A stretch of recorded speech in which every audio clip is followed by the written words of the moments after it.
Hey, I'm FTFE and welcome back to the channel that force feeds stupidity peanuts and hides its EpiPen. Flat earthers are not only stupid but blissfully unaware of how stupid they are. This gives them a false sense of confidence in what they talk about and makes them think they know more than, every expert in the world. This is called the Dunning-Kruger effect or the Riley-Nadell effect. And flat earthers live here, at the peak of Mount Stupid. With zero knowledge but mountains of confidence, Eric Dubay, the prince of flat earth, has a permanent throne at Mount Stupid as he thinks he knows more than every actual smart person on the planet. He tried to debunk one of the smartest people that I've ever met, Professor Dave, who did a video called 10 Things All Flat Earthers Say. Eric's response was predictably idiotic, and that means there's quite a lot of stupid to cover, so I'm going to split this video into two parts and have part 1 on this channel and part 2 on Planarwalk's channel. Eric Dubay, the Crown Prince of Dumb, makes a return for episode 46 of Flerfs Are Idiots. We're living on a disc, floating through space, with a tiny sun.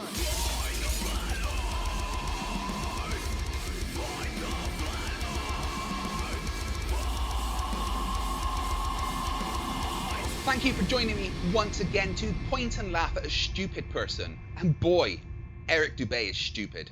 A yoga teacher with delusions of grandeur and delusions of having a brain. Another moron who has never studied any aspect of science in his life, but thinks he can debunk all of science's greatest minds because he is woke. This time he has attempted to debunk professional internet smart guy Professor Dave. He knows a lot about the science stuff, Professor Dave explains. You can probably guess how it went. Before we start, make sure you are subscribed to Planarwalk to see part 2 of this video. Right, here we go. Everyone got some facepalm protection? The 10 things that all flat earthers say. Number 1. One extremely problematic side effect of taking the globe and flattening it out into a plane is that gravity makes no sense, and there is no reason for things to fall to the ground. Quite simply, objects fall or rise based on their relative density to the medium surrounding them. Apples fall because they are denser than the air, while helium balloons rise because they are lighter. No gravity necessary. So straight in with the failing to address Dave's point. I've explained this till I'm blue in the face so many times. Density doesn't give anything a vector. If it's all due to relative density, then everything would go up, as that's where the less dense medium is. And buoyancy requires gravity to be a thing. The buoyancy equation rho vg has a g in it, and that g stands for the acceleration due to gravity. It's the gravity pulling down the more dense air with more force than the helium balloon, causing an upward force in the opposite direction of the local gravitational vector. But Dave's point was that we know there is a downward acceleration, and it's caused by the large mass of Earth. We can measure the vectors, and they all point to the centre of Earth. That's because gravity pulls towards the centre of mass. So if you lived in the middle of a disk, it would be relatively normal at the centre, but the further you go towards the outside, the more it would feel like you were going uphill, because more mass would be underneath and behind you instead of in front of you. We know gravity is a thing, and we know that it causes an acceleration between masses, and that kills the flat Earth. This is why raindrops fall down through the air, and air bubbles rise up through water. Everything seeks its relative density and rises or falls until settling accordingly. This is why a tiny pebble sinks to the bottom of the ocean, but gigantic cruise ships and aircraft carriers stay afloat on the surface, because even though a pebble is so small, its mass relative to its volume, its density, is more than water, so it sinks. And even though a cruise ship is so large, its mass relative to its volume is less than water, so it floats. But density, you dipshit, isn't a force. For things to move, to go from at rest to being not at rest, otherwise known as acceleration, requires a force. And where does that emergent force come from? Desert Gravity, you fucking retard! Gravity! Have you ever heard of fucking gravity? Gravity! Gravity! If Newton's apple had landed in a puddle instead of on his head, he would have seen the apple only fell through the air because it was denser than the air. Well, no, because Newton never had an apple land on his head. That's just a story. When Newton moved back to his childhood home, Woolsthorpe Manor, he was in the orchard there and witnessed an apple drop from a tree. There's absolutely no evidence to suggest the fruit actually landed on his head. However, Newton's observations caused him to ponder why apples always fall straight to the ground rather than sideways or upward, and helped inspire him to eventually develop his law of universal gravitational attraction. Typical Eric and all flat earthers only ever know half the story. Have you ever noticed how it's easier to stay afloat with your lungs full of air than it is when they're empty? Submarines float on the surface when their ballast tanks are filled with air, but when the vents are opened and seawater floods in, they begin to sink as the submarine's density becomes greater than water. Depending what depth they wish to dive, sailors simply adjust the ratio of air and water in their tanks, and when ready to resurface, they blow compressed air into the tanks, forcing the seawater out, lowering the density, and thus causing them to rise back to the surface. Because of buoyancy. And trust me when I say those sailors know the calculations for buoyancy. I was one of those submariners in the Royal Navy.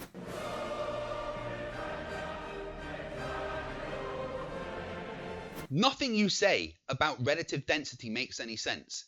How do those objects know how to arrange themselves in a particular density gradient? Take this video from fellow debunker of Flat Earth Idiocy Miles Davis. Using Eric's logic of things will always fall towards the more dense medium, this little block of wood, which has pretty much equal air density all around it, will fall through the air that is less dense than the wood towards that solid concrete behind it to its place of rest. But when he lets go, it actually falls diagonally away. That's because it isn't density that causes the desire to go in a particular direction. That's gravity. Inescapable, undeniable, ever-present no matter how many times Flerfs stamp their feet and spit out their dummy, gravity. We can also prove this fact of relative density by filling a balloon with approximately half helium and half air. Since helium is lighter than the oxygen, nitrogen, and other gases that compose the air around us, filling a balloon with just the right amount of helium to compensate for and balance out the density of the plastic results in a gravity-defying, levitating balloon at equilibrium that neither rises nor falls. So basically your entire shtick is, I don't understand how this thing is happening, but I know it's not gravity. That, Eric, is called an argument from ignorance and just makes you sound dumb, which is appropriate because you're a flat earther and really, really dumb. All objects accelerate towards the ground at 9.8 meters per second squared. That's an indisputable fact. Oh, really? Is it an indisputable fact that feathers fall to the ground at 9.8 meters per second squared? Is it indisputable that dandelion seeds fall to the ground at that rate? In a vacuum or on the moon, they absolutely would. I have a feather. In my right hand, a hammer. And I guess one of the reasons we got here today was because of a gentleman named Galileo a long time ago who made a rather significant discovery about falling objects in gravity fields. And we thought that where would be a better place to confirm his findings than on the moon. And so we thought we'd try it here for you. The feather happens to be appropriately a falcon feather for our falcon. And I'll drop the two of them here, and hopefully they'll hit the ground at the same time. How about that? Which proves that Mr. Galileo was correct in his findings. What you're missing, Eric, is the very basic understanding that there are other forces to take into account. A dandelion seed has so little mass that the gravitational force acting on it is very small. This means that a small force like a gentle breeze is able to overcome the small force due to gravity. But that acceleration acting downward never goes away. And if you did the maths, you would see that... Oh wait, you're a thick as fuck flat earther. Maths probably isn't your thing, is it? What about skydivers with an open parachute? What if we're falling through water? The rate at which things fall has everything to do with the relative densities between the object and medium, and has nothing to do with the fictional pulling force of gravity. Nope, because without gravity, there is no up and down. Gravity defines the vector for things to accelerate. A parachute opening air resistance over a large surface area creates a force. Falling through water, buoyancy happens because of gravity. Nothing fictional about gravity in the slightest. It's an observable fact. Nor does the rate or manner in which objects fall have any bearing whatsoever on the shape of the Earth. But this type of sophistry is the kind of tacky glue that holds the whole heliocentric model together. Surprise! Eric is wrong again.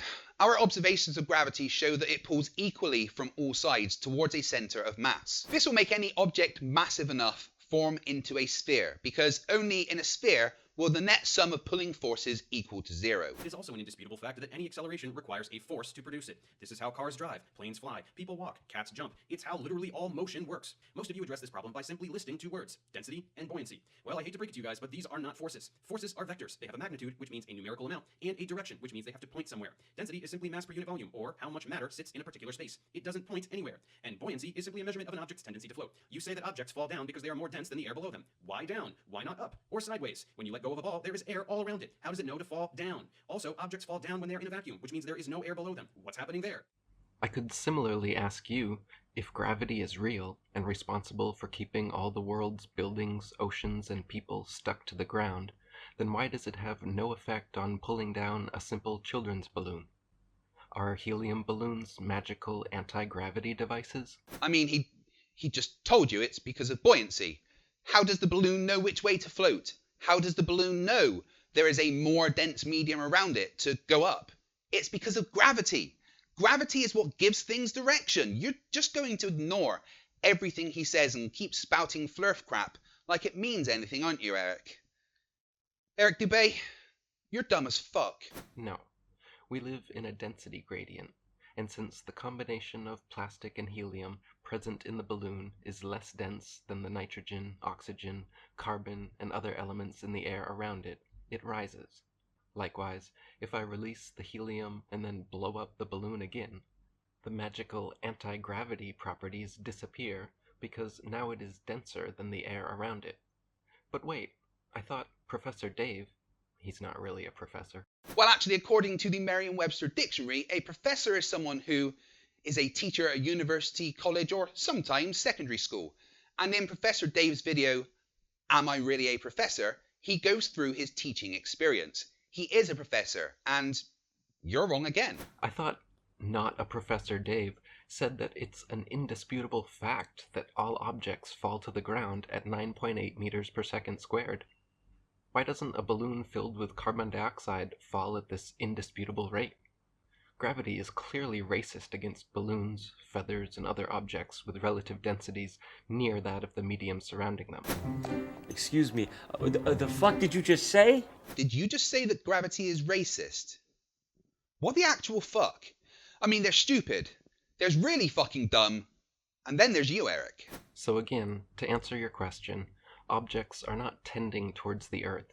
They are tending towards their density equilibrium. The least dense gases rise highest, while the most dense solids fall lowest. Why, Eric? Why? What tells the object it needs to rise or fall? What about an object in the middle of a vacuum chamber? How does it know which way is more or less dense? According to your own logic, Eric, with how dense you are, you should sink to the bottom of the disk. Look out for elephants. Here on Earth, so much solid matter has piled up in the dense direction that we actually have a platform to walk upon. But we are not yet at our density equilibrium, so we are constantly pushing downwards. Just as a helium balloon that rises and hits a ceiling has not yet reached its density equilibrium, and so it constantly pushes upwards on the ceiling. And as density isn't a force, you have no explanation for either of them. And has anyone ever told you, Eric? Your voice is boring as fuck. Number 2, flat earthers all say, I shouldn't see this thing, but I do, so the earth is flat. Then to justify this claim, you all say the same thing, typically with no context whatsoever. 8 inches per mile squared. None of you have any idea what this means. You can't derive it. You can't calculate anything with it. You can't make a prediction with it. You can't tell me anything about this value at all. When I point this out to you, you get very angry, and instead of answering simple questions, you just link me to a bunch of videos made by con men.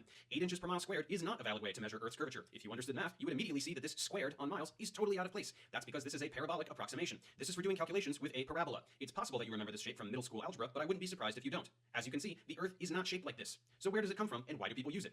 To begin with, The curvature formulas and curvature calculators that exist for the globe model were created by you globe Earth proponents, not us flat earthers.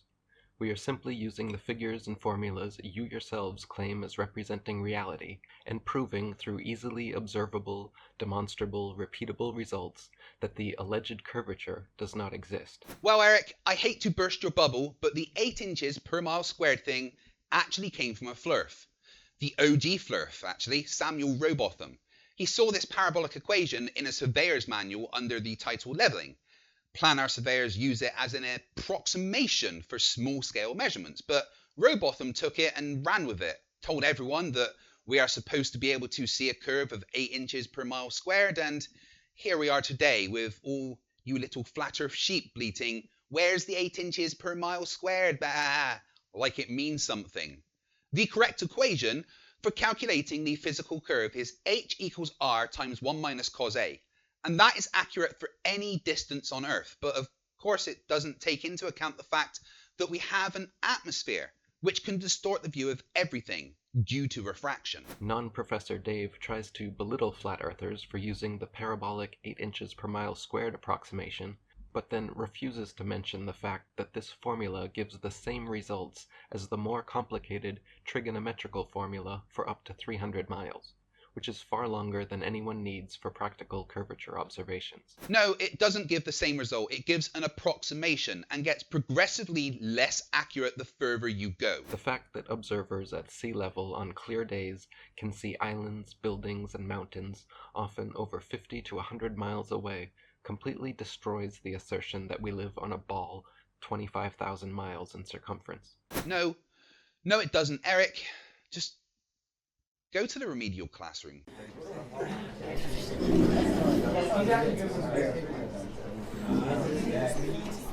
Oh, fuck's sake, why is this my job? Right, morons and muppets, shut up and sit down.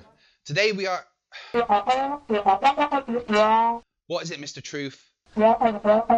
You want to report someone vandalizing your property? That is a very serious accusation, Mr. Truth. Do you have any evidence? You've got a video? Oh, let's see it then. Now that I think about it, the sun, we're told, is a big gaseous ball burning in space in a vacuum. By the way, since we're on the subject of vacuums, fire, the element by which the sun exerts its energy, and I don't care if it's nuclear fission or what, it's still fire, needs what element, folks, in order to continue to burn? Oxygen. Oh, that's hilarious. So, what's the problem? You think that's defacing your original work? Is the original video still available? Yes? Then shut up, you moron. Right, so some flat earthers claim that when you can see things 50 miles away, that means the Earth is not a spheroid with a circumference of 25,000 miles, because that's seeing too far. Well, that's because flat earthers are all idiots. We have an atmosphere. That atmosphere causes refraction of light.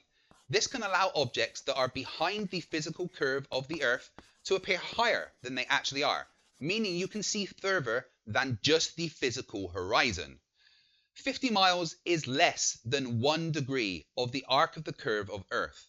That means light really doesn't even have to bend that much due to refraction for us to see that far. Now, your homework is to survive the night without accidentally swallowing your tongue. Get out. Class dismissed.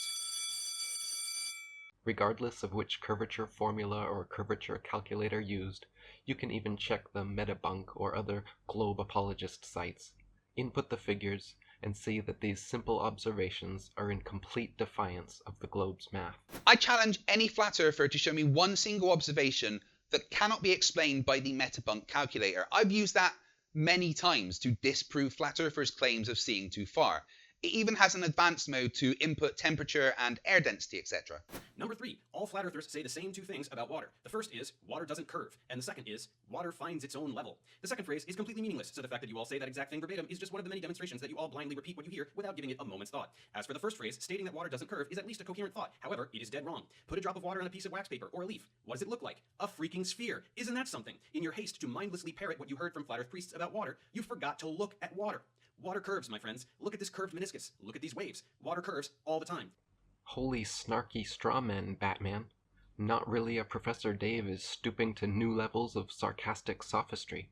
Let me try doing this with that condescending cadence he delivers so naturally. Well, Dave, water most certainly does find its own level, and that's why water has been used as the #1 most accurate leveling tool for thousands upon thousands of years. Citation fucking required, Eric. Water doesn't seek anything. It conforms to forces acting on it, and the word level, in this case, literally means the curve of the Earth. The Verrazano Narrows Bridge in New York shows that water isn't flat. It's so large that the curve of the Earth was taken into account when constructing it. The two plumb towers are 1 and 5 inches further apart at the top than at the bottom, meaning the water underneath the bridge is curved. Water does not have the ability to stay piled upon itself, so it will always flow outwards towards the lowest uncontained point. Hold the fuck up, let's look at that picture in the bottom right. Okay, nobody says water acts like that. I mean, what? And as for pictures of water curving, don't worry, bruh. I gotcha.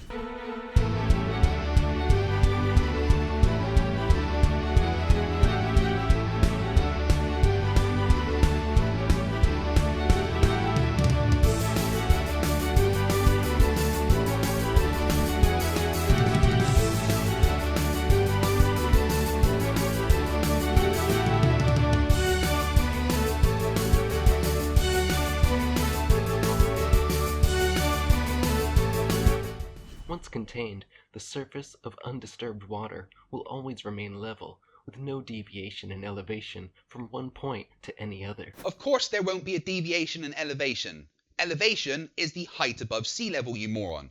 And as sea level follows the curve of the Earth, there would be no elevation deviation. As for the straw man, water doesn't curve, Dave has conveniently shortened this to suit his narrative, when he should have said, large bodies of water at rest do not curve. The claim is large bodies of water sticking to and curving around a ball, not a single drop of water beating. That is a false equivalency and a straw man. We are not talking about the beating of a single drop of water, nor the meniscus in a glass of water, nor static electricity bending running water towards a comb.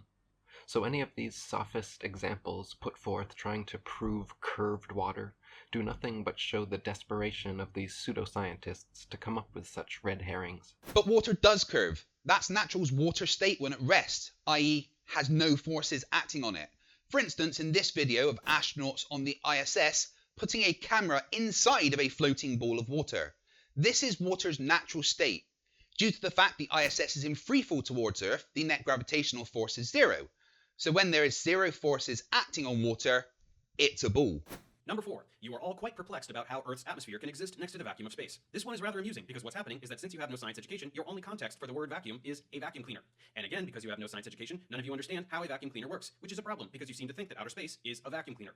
Let's take a moment and clear this up. A vacuum is any region where there is no stuff. Here, there is stuff, like air. In space, there is no stuff, or at least very, very close to no stuff. Space is essentially empty. That's a vacuum. It is not a thing that sucks. Vacuums don't suck.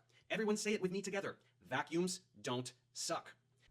Thanks so much for educating us on the subtle nuances and intricacies of how sucking works, Dave. I'm sure we all agree you are uniquely well qualified for explaining this subject. Unfortunately, though, your sucky straw man explanation still has not provided demonstrable proof of how a positive pressure system like Earth's atmosphere can exist adjacent to a negative pressure system like space without a solid barrier between the two. Anytime two opposing pressure systems come together without some solid membrane separating them, an equilibrium is quickly achieved. Nobody except Dave is saying space should suck Earth's atmosphere like a vacuum cleaner. We are saying, show us a demonstration of two opposing pressure systems without any solid barrier between them that do not equilibrate. If you cannot demonstrate this, but wish to claim this only happens at a scale too large for you to recreate, that is wishful thinking, not science. Oh, Eric, guess you're a bit out of touch, huh? You're not going to like this because I debunked that claim a while ago. This is the inside of a tokamak nuclear fusion reactor. It's a vacuum chamber of 10 to the negative 11 torr. That band of blue you see is a high pressure area of ionized gas. As you can see, there is no physical barrier between the two, and it is not equalizing. In this case, it's some clever electrical and magnetic forces. In the case of our atmosphere, it's gravity. Good old reliable gravity, killing the flat earth delusion every day. And with that, that's all the stupid that I can take for right now.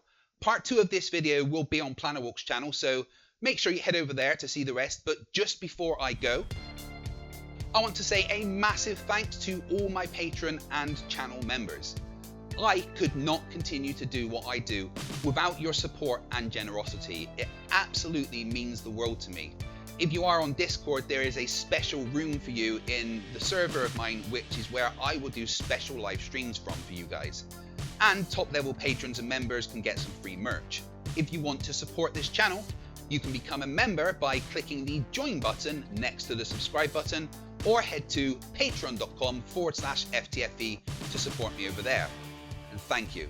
Thanks for watching. If you enjoyed this, please hit the thumbs up, subscribe, and hit the notification bell so you never miss anything from FTFE. And remember, stupidity is not a right. Fight the flat earth. Fight the flat, fight the flat, fight the flat, fight the flat, fight the flat, fight the flat, fight the flat, fight the flat, fight the flat, fight the flat, fight the flat, fight the flat, fight the flat, fight the flat.